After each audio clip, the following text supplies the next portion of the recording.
नमस्कार प्रेक्षकांनो, तुला शिकवीन चांगला स्थळ या मालिकेच्या उद्याच्या भागात आपल्याला असं बघायला मिळते. आता भुवनेश्वरी पण शाळेमध्ये आलेली राहते. ती गुढीची पूजा करू लागत असते.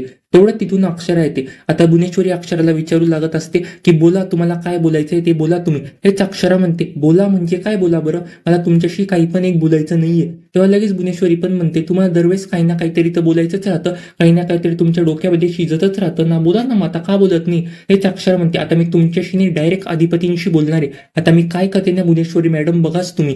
आता भुवनेश्वरीला प्रचंड तिच्यावरती संताप होतो. आता भुवनेश्वरी म्हणते, काढा तुमच्या गळ्यामध्ये जे काही काळे मणी मंगळसूत्र आहे ना, ते काढून टाका तुम्ही. तेच अक्षरा पण म्हणू लागत असते, ते काही काळे मणी नाही येते ना, मंगळसूत्र त्या अधिपतीने प्रेमाने माझ्या गळ्यामध्ये घातलंय.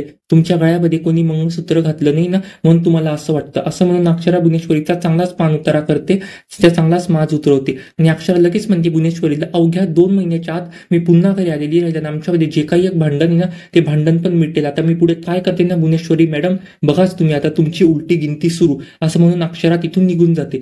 आता मात्र इकडे अक्षरा पण घरी पोहोचलेली राहते अधिपतीच्या. आता अधिपती पण अक्षराची माफी मागत म्हणू लागत असतो, माफ करा मास्तरीनबाई, आमची चुकी झाली. हेच अक्षरा पण म्हणते, तथास्तु. लेच अधिपती बोलतो, कोण आहेस तू. आता असं काहीसं मालिकेच्या उद्याच्या भागात आपल्याला बघायला मिळेल. आता हे अधिपतीचं स्वप्न आहे का, आणि या अधिपतीचं स्वप्न ठरल्यावरती मालिकेत पुढे काय होईल पाहणं तर फारच रंजक ठरेल. कारण की आता अक्षराने पण भुवनेश्वरीचा चांगलाच मान उतारा केलेला राहतो. आणि आता अक्षरा घरी पोहोचल्यावरती मालिकेत नेमका काय ट्विस्ट आहे पाहणं पण फारच इंटरेस्टिंग असणार आहे. तुम्हाला काय वाटतं ह्या मालिकेमध्ये पुढे काय घडेल ते कमेंट करून सांगायला विसरू नका. आणि अशाच मालिकेचे अपडेट जर का सर्वात आधी जाणून घ्यायचे असतील ना, तर आपल्या ह्या चॅनेलला आता सबस्क्राईब करा. धन्यवाद.